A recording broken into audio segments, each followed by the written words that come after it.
Am I the asshole for not calling out my son for treating my daughter badly? I have 2 kids, a son, Ben, 44, and a daughter, Emma, 42. Their father and I divorced when they were young. He wasn't a good husband, but he isn't a bad man. He is wealthy, he didn't bond with Emma, and he favored Ben. It became overly obvious as they grew up. Ben was easier than Emma and did well in school and sports.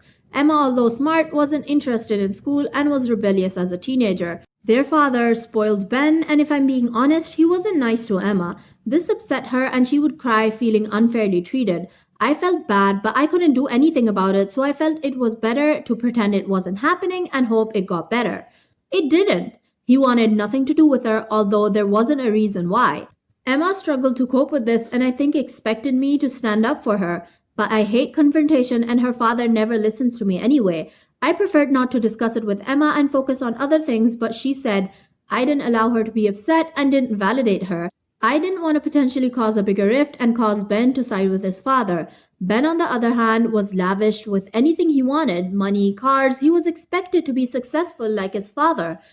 As adults, the relationship between Emma and Ben fizzled out, which was sad, but I couldn't do anything about it. Despite being given a large amount of wealth and more opportunities than most, Ben hasn't become successful and is quite resentful about it. His father stopped giving him money a few years ago and he partially blames me because I told his father that he has given him too much. Despite being an easy child, Ben has grown up to be rather difficult. He has a temper and is very sensitive about his lack of career success, so we aren't allowed to talk about it. Emma is a stay-at-home mom. She's a good mom, and her children's father earns a lot of money. Her father was regretful, so he reconnected with her. They have a relationship. It's quite superficial, but I think it healed the wound a bit for Emma, so she reached out to Ben. They got along well for a couple of years, but Ben stopped speaking to Emma. Emma was upset and thinks it's because Ben doesn't like their father's interest in her. Ben hasn't given her an explanation, but told me a silly reason. That doesn't make sense. I told Emma I think Ben has behaved very badly. She asked me if I told him that. I told him no.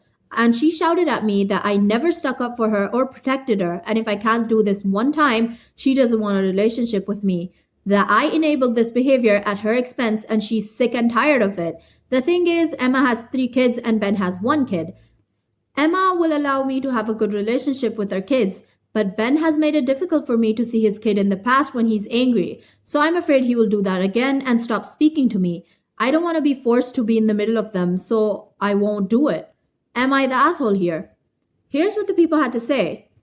You are the asshole and so weak. I feel for Emma. Here's what someone else said. Absolutely spineless. Someone else said, that was my first reaction reading this. How can you be so spineless?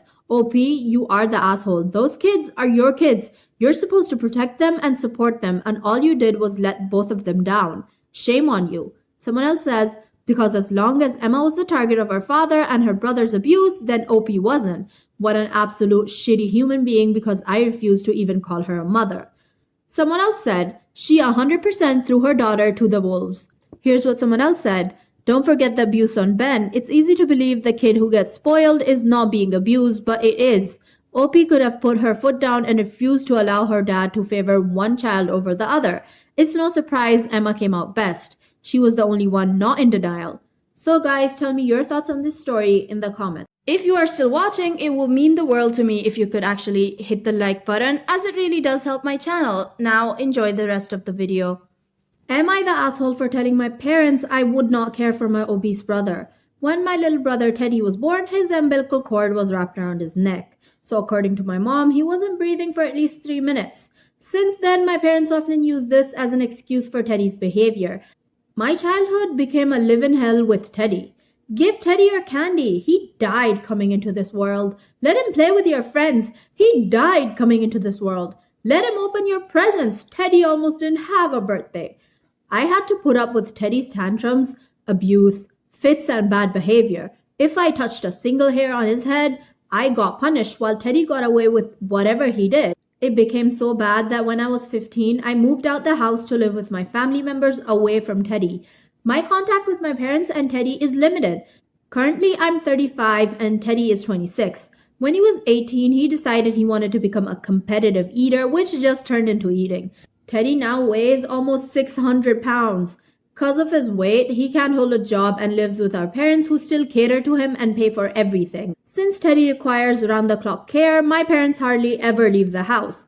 They weren't present at my wedding, only see the grandkids if I bring them around, and all family events like dinners have to be held at their house because it's hard to move Teddy.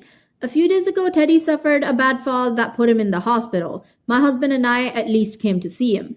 My parents complained that the hospital wasn't feeding him enough, didn't have a wheelchair big enough for him, and naturally didn't want to hear anything about his weight. It will be easier to turn water into gold. To make a long story short, my parents pulled my husband and I aside and asked a large amount of money for Teddy's care.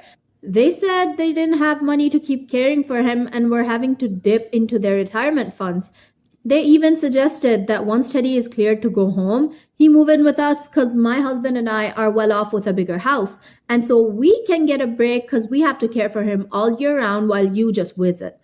I said no. My husband told them, hell no. We both work full time. Our kids are enrolled in sports and dance. We made it clear that Teddy would not be moving in with us, nor would we be moving our schedule around to deal with him or giving them the money even though we couldn't afford it. He's your brother. You almost didn't have a brother. We left the hospital. My mom later called me, berating me, abandoning the family, and Teddy, demanding me money. I told her I would not care for Teddy under any circumstance. Even if something happened to her and my dad, I would not care for my brother. And he's her problem, not mine. My mom cursed me out over the phone and hung up. I do feel a little bad because Teddy is my brother, but he made my life hell, and my parents refused to take any responsibility for his behavior. So, am I the asshole here? So, guys, tell me your thoughts in the comments. Am I the asshole for refusing to host Thanksgiving for 20 plus people for the fourth year in a row? So, my fiance has a rather large family. Parents, two brothers with significant others, numerous adult nieces and nephews and their partners, and there's usually always some distant aunt, uncle, or cousin that tags along.